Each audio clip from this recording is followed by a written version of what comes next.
What forces act on us during our flight? And what does a child's play part toy have to do with flying an aircraft? Let's find out.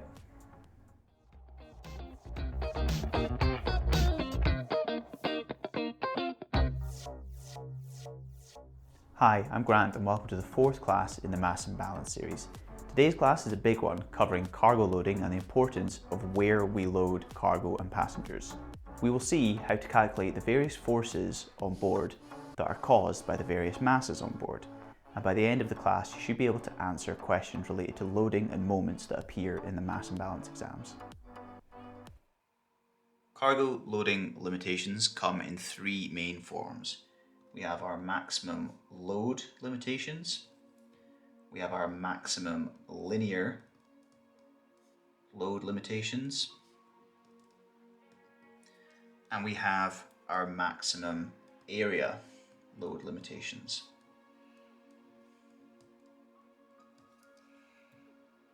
Max load is what you would expect. It is a value of weight or mass that can be carried in the cargo hold. Very simple. Max linear load is a restriction on the amount of load that can be carried based on how much load can be handled by every unit length of the cargo floor.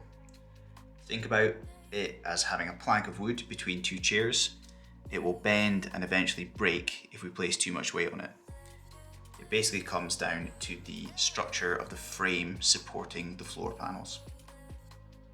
It's expressed as a mass over a distance, so you get something along the lines of kilograms per meter or pounds per foot. Max area load is a restriction on the amount of mass that can be carried per unit area of floor in the hold. It's very similar to the linear load limit, but instead of being one-dimensional, it's two-dimensional, and it's expressed as a weight or mass over an area. So we're going to end up with something like kilograms per meter squared or pounds per square foot. Whichever is the most restrictive between max load, max linear load, and max area load will be our limitation for that piece of cargo and if we can carry it or not. For example, a cargo hold has an area load limitation of 100 kilograms per meter squared. Our maximum load limitation is 250 kgs. If we have a box that weighs 50 kilograms and its dimensions are 1 foot by 2 foot by 3 foot, can we carry the load? Which limit is most restrictive and can we carry it? So first of all, we have our maximum load of 100 kilograms, First of all, we have our maximum load of 250 kilograms and our box weighs 50 kilograms. So we know that max load is not a limit for us.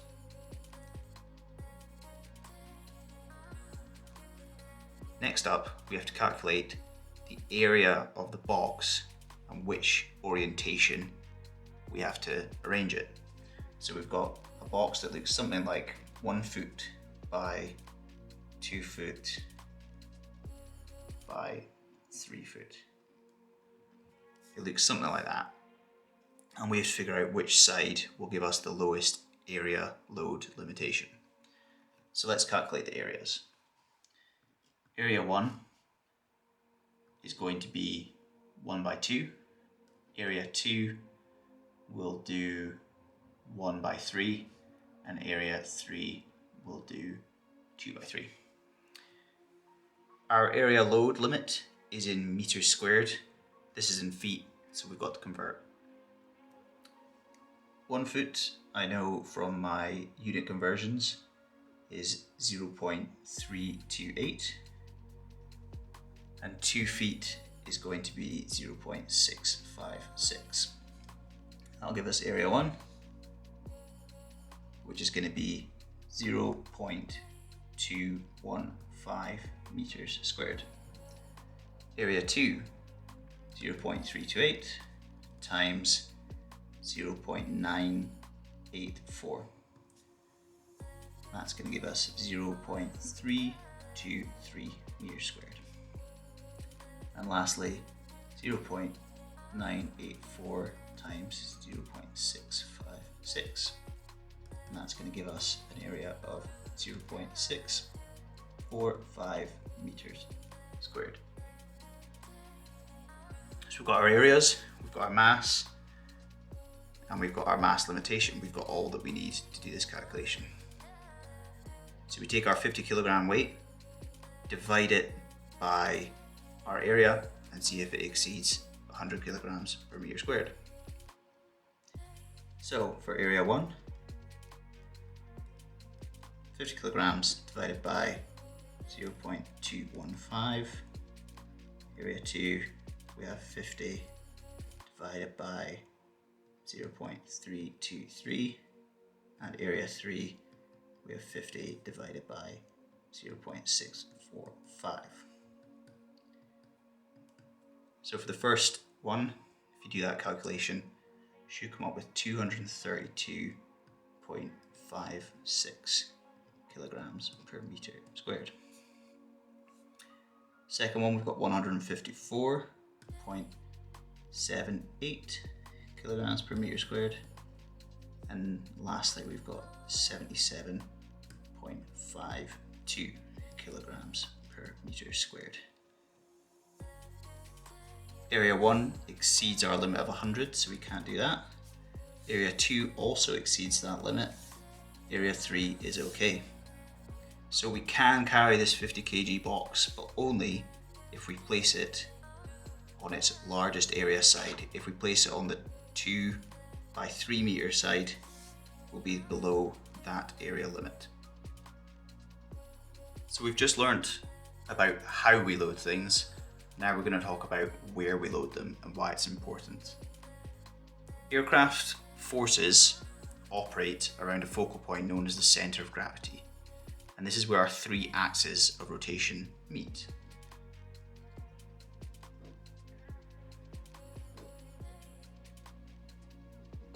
Our centre of gravity would be located there in the middle. Our pitch, roll, and yaw are all centralised around this point on the aircraft. If you think about it, on a single axis, it would be equivalent to a play park seesaw, or a teeter-totter as they call them in the States.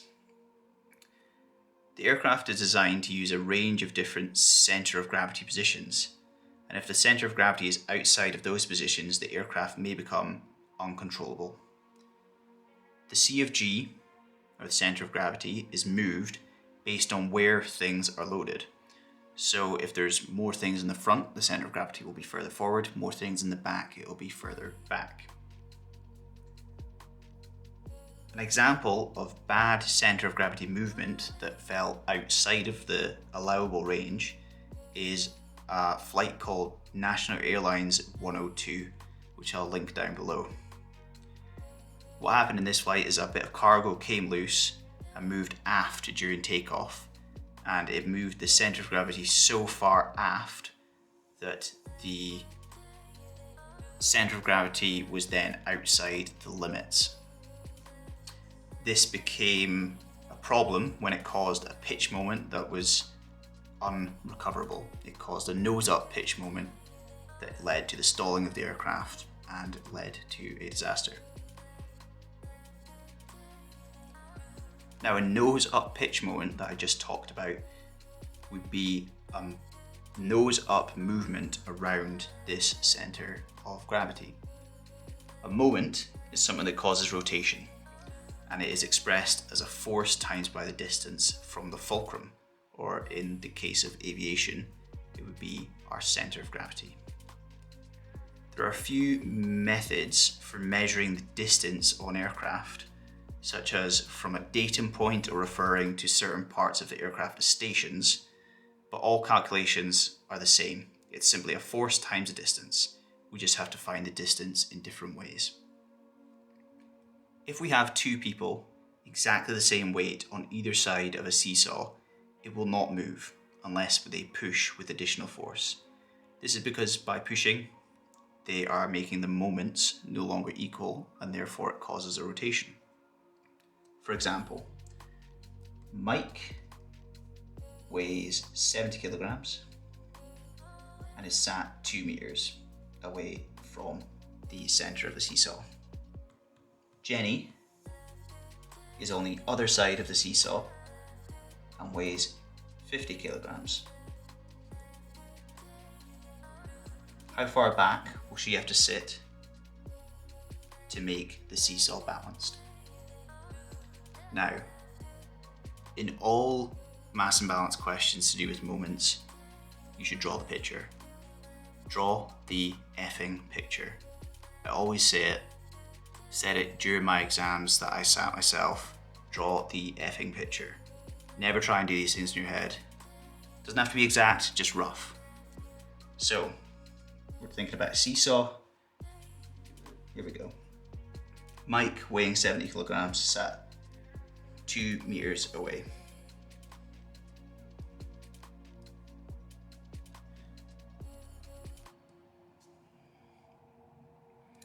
And we know Jenny is weighing 50 kilograms, sat somewhere along here.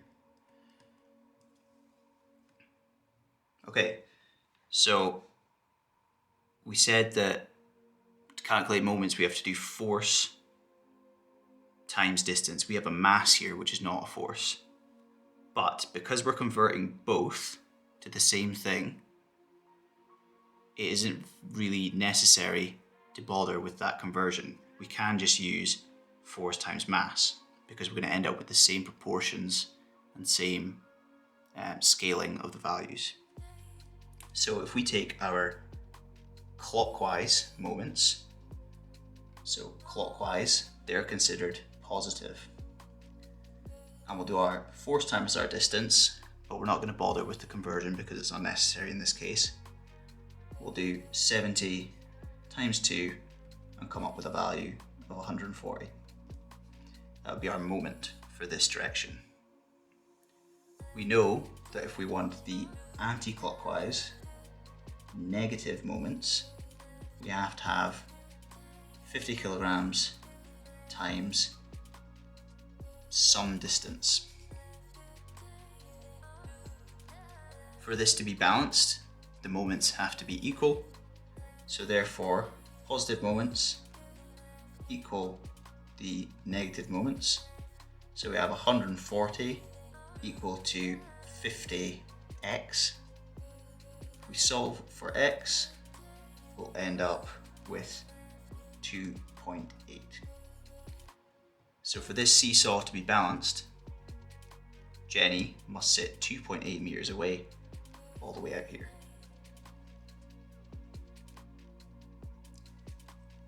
If we apply this principle of moments to an aircraft, we can see this diagram. So thrust acts forward from the engines, and the weight acts downwards from our center of gravity. Lift and drag both act through something called the center of pressure. This is a point on the wing where the lift caused by the wing is averaged out, as the amount of lift over the wing is not even over the whole surface. This is covered a lot more in Principles of Flight. The drag is also a byproduct of lift, something called induced drag, so this is thought to act through the center of pressure as well. You may have noticed that the center of gravity and the center of pressure are not in the same position. This is due to the aircraft design and therefore the design of the wing being fixed, so the center of pressure remains relatively fixed, but the mass of an aircraft changes. So the center of gravity changes position either forward or aft. The difference in position between the center of pressure and center of gravity causes rotation. Remember, the center of gravity is where the aircraft rotates around, and if the center of pressure is placed somewhere other than directly on top of the center of gravity, it will cause a moment, a rotational moment. The moments will therefore need to be balanced out if the aircraft is not to rotate. This is best shown through an example. An aircraft of mass 10,000 kgs, lift 98,100 newtons, thrust 100,000 kilonewtons, and drag 50,000 newtons, center pressure 2 meter half. Okay, let's stop. Draw the effing picture. So here we go. I've drawn the picture out. It makes it so much easier to understand. We have aircraft mass 10,000 kilograms. So we've got our center of gravity acting straight down through that is our aircraft mass, 10,000 kgs. We've converted it into weight for this case. So we've timed it by 9.81, 98,100 newtons. Our lift is acting through our center of pressure, which is 2 meters aft of the C of G. It is a value of 98,100 newtons up there. Our thrust is acting through our engines, which are 1 meter below the C of G, and the value of 100,000 or 100 kilonewtons. And our drag also acts through the center of pressure, and it has a value of 50 kilonewtons, 50,000 newtons. So much easier to understand. Draw the effing picture. So let's calculate the moments.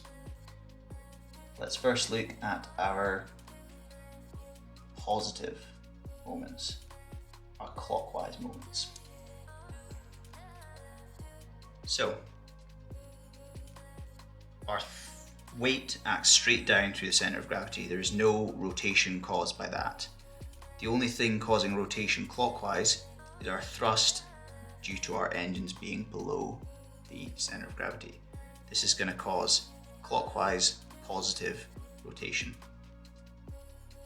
So again, we can just take our force times our distance.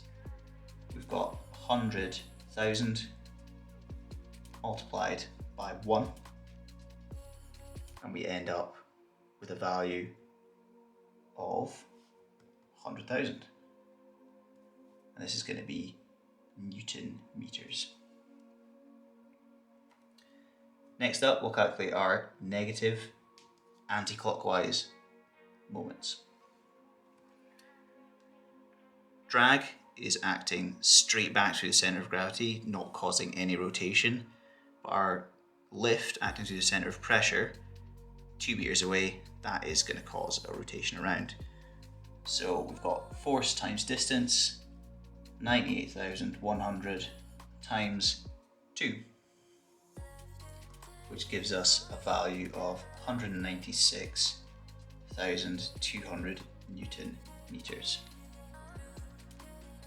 So we can see these are not balanced. We have a larger negative anti-clockwise moment than we do positive clockwise moment. So in this case, our aircraft will be pitching down, will be pitching nose down. How do we solve this problem? Either we just have to reduce the lift or increase the thrust, and that will balance out this motion. But if we are flying at this weight, we need this much lift, and if we're flying at this speed, we need this much thrust. So how do we solve this problem? We need a counter moment. We get this counter moment from the tail of the aircraft out here. As we can see, in this case, we need a counter moment, counter positive moment of 96,200 Newton meters, because that's the difference between these two. How do we make it a positive moment? From the tail, it must have to come down. So we need this value here to be 96,200 Newton meters, and our tail is located 7 meters back from our center of gravity. So this is our moment, this is our distance. What force is the tail having to apply? We know moments are equal to force times distance. So we have our moment of 96,200 equal to our force, we don't know, times our distance, 7. So we take this 96,200 divided by 7 to find out what force we need from our tail. Now in this case, it would be 13,742.86 newtons worth of force from the tail.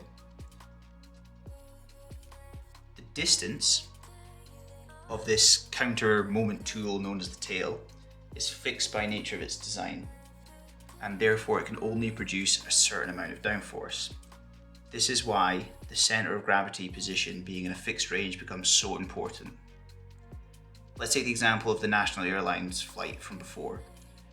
The center of gravity moved afterwards because the weight distribution changed, therefore making the center of gravity move backwards, and the moment arm became shorter for the tail.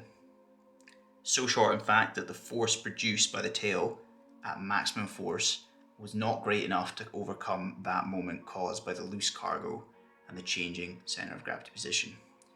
This caused the aircraft to stall, which means losing sufficient airflow over the wings to cause lift.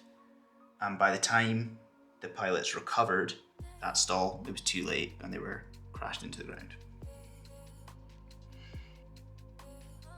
Other implications of a moving center of gravity follow the same principle of the balance arm changing length. For example, a forward C of G means that the balance arm is going to be longer, meaning the tail is way more effective at very low deflections.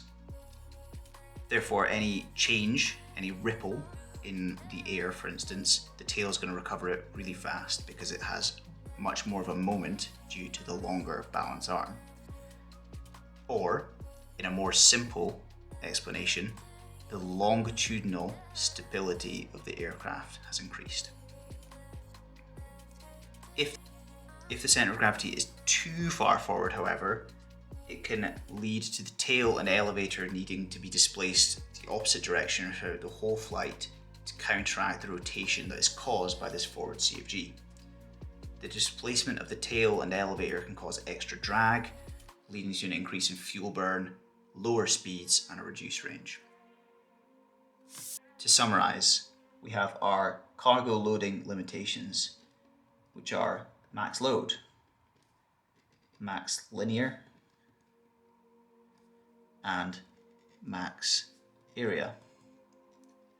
Max load is the max load. Max linear, max per unit distance. Max area, max per unit area. Center of gravity position is in between a fixed range.